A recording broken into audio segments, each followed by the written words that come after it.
The information that I'm going to present in this video is pretty shocking. Not only is it just shocking just on face value, no pun intended, it's quite shocking because of the fact that it's a slap in your face. It's an utter just insult that they've purposely put in front of us, that they know, and they sit back and watch us every day as we look at this person, and we don't realize who that person really is. And they sit there and laugh. I'm sure they're having a great time. But by the end of this video, I can guarantee you they won't be smiling. The information that I'm going to present to you, I'm going to do it in a little bit different fashion than I usually do.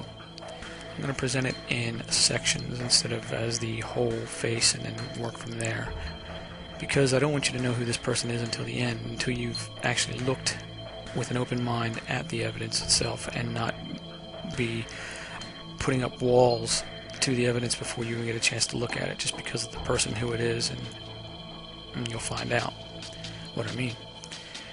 So let's begin with the nose. Now, the one subject, the photograph is taken 7 years ago, so remember, he's a lot younger. The more recent photograph, he's put on about 40 pounds, and he also shows signs of aging as anybody else would. But you can still see that the landmarks are still there, the things that don't change no matter how fat you get, like the philtrum underneath the nose, and the way that the nose attaches to the face.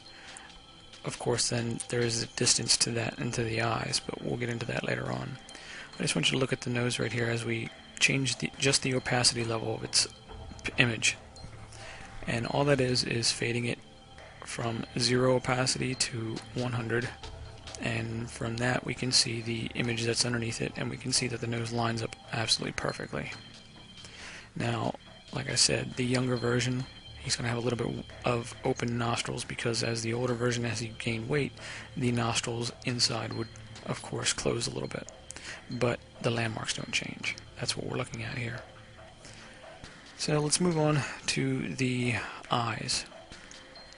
As we do the same type of examination where we overlay the images, fortunately this time I have two images that are almost on the same perspective or POV of the camera.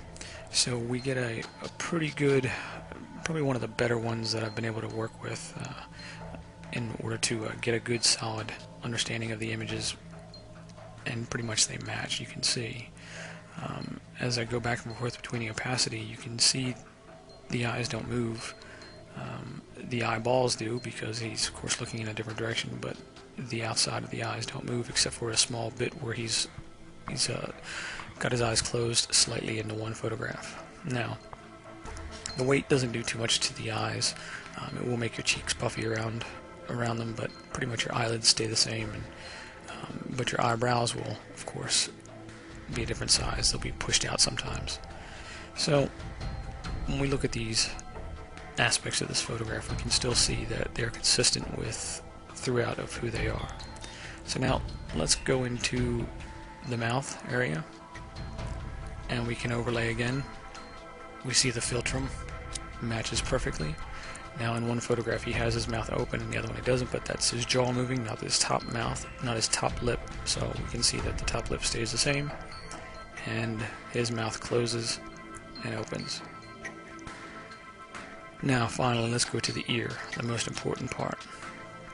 Again, to remind you, these aren't exactly on the same perspective. They're very similar, but you're going to get an outer shape that's slightly distorted.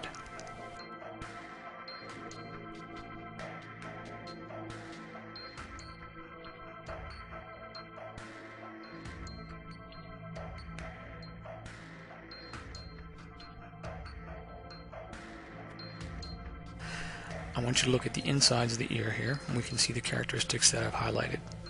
They carry throughout, and they are definitely genetically a match.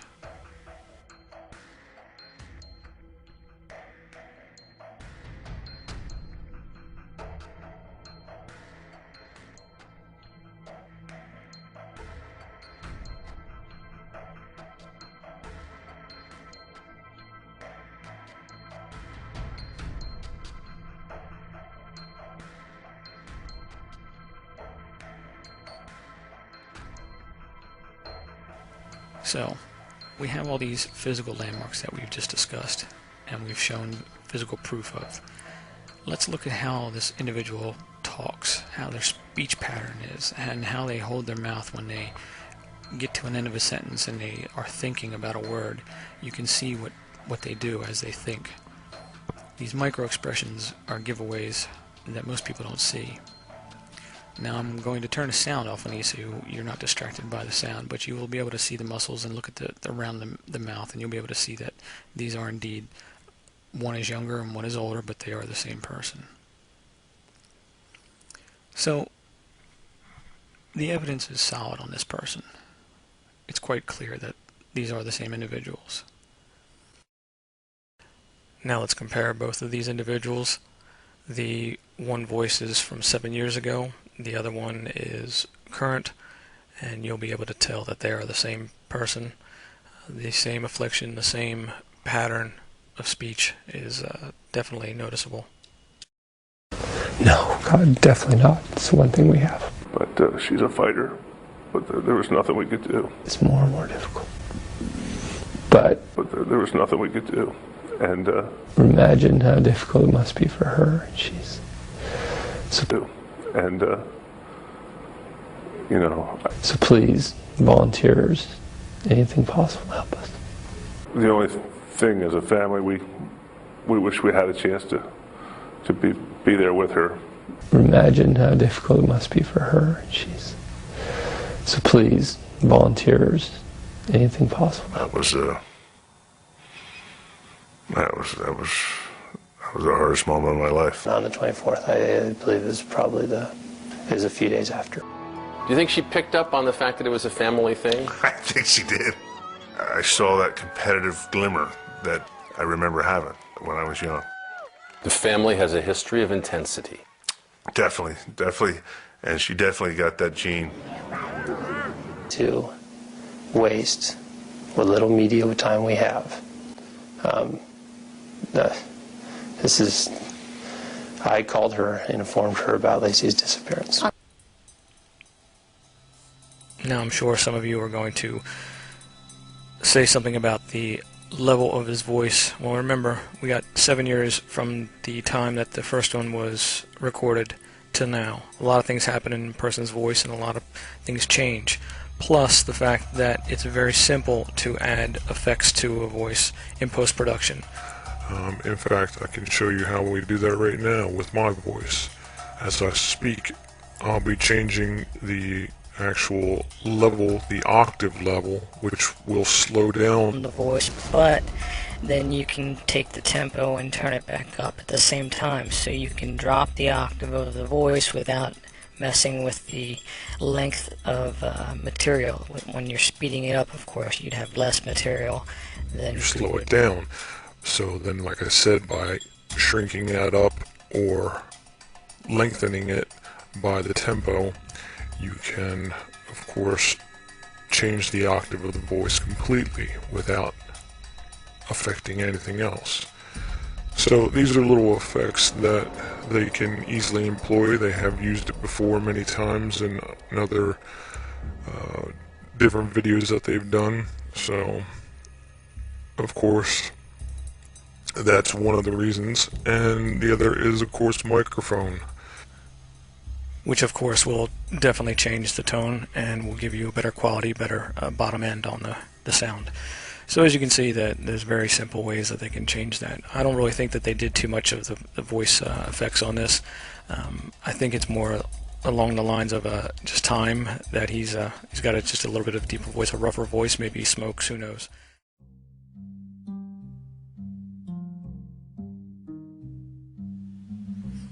Now the reason why I'm showing you this image here is because I believe that it's actually flipped the other way.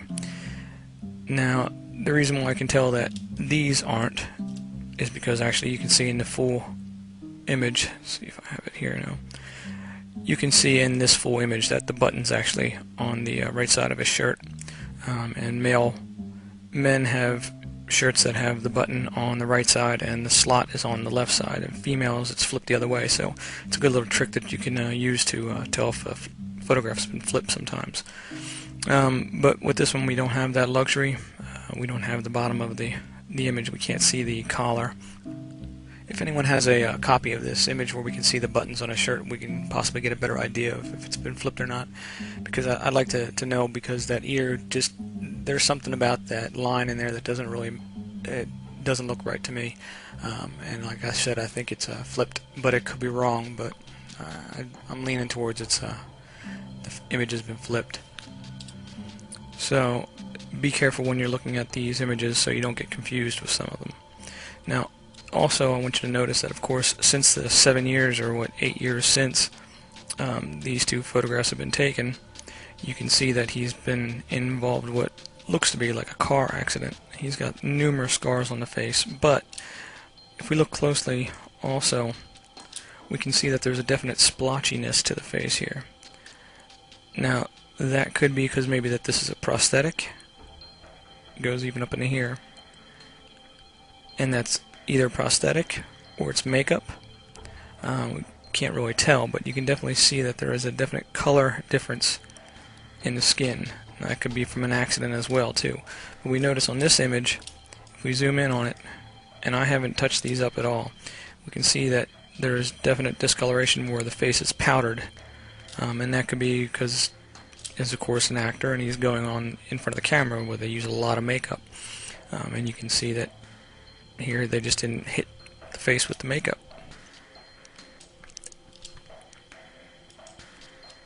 But when we look at these images, we can see that they are matched. The filter is exactly the same. Everything's the same. Except there's a nice little scar he's got here. His nose actually has a little lump. He is this person. And you can see he's got some scarring up in here too, so I'm going to say chances are he was in some type of accident, or yeah, I'd say some type of accident. So, Scott Peterson is the same person, or whoever the actor that played Scott Peterson is the same actor that's playing this John Green. So, that's the second major find when it comes to this whole Giffords event. Of course, we have all the photographic evidence to showing that it was, of course, a drill. And then we have yesterday's release that I did of the Loeffner lawyer, who actually is of course, a actor. And that was the reason why I sort of went this way with this, and I wouldn't even have put these two together, honestly. But what I was doing since that release of the lawyer's information, or the actor's information yesterday, Medina, or whatever her real name is, it caused me to start looking at a lot of the so-called true crimes that have shaped this nation, and one of them, of course, happens to be this crime. And I happened to just come across the video of them interviewing Scott, and immediately I looked at that, and I could tell just by the way he was holding his mouth and puffing his lips out, and I could see by his facial expressions that it was totally him. So then I had to do the, of course, evaluation to find out if it was or not, and of course it is. But that was the only reason that I got this information, that I went this route, because I would have never put these people together at all. There was no reason for me to even think that, except for now that I'm seeing the reemergence of a lot of killed off actors or supposedly dead individuals that have come back and now are playing different roles as different people. So again, the lie is just massive, and they need to step up and deal with this, because we are watching. The whole world is watching, as they love to say. With that, I will leave you with a comment that the reporter that interviewed the actor Scott Peterson, what she said after her interview. Renee, throughout my interview, Scott Peterson seemed rehearsed, scripted. He knew exactly what he was going to say. When you interview people, you're hoping to get real genuine moments. I just didn't get those, though, with Scott.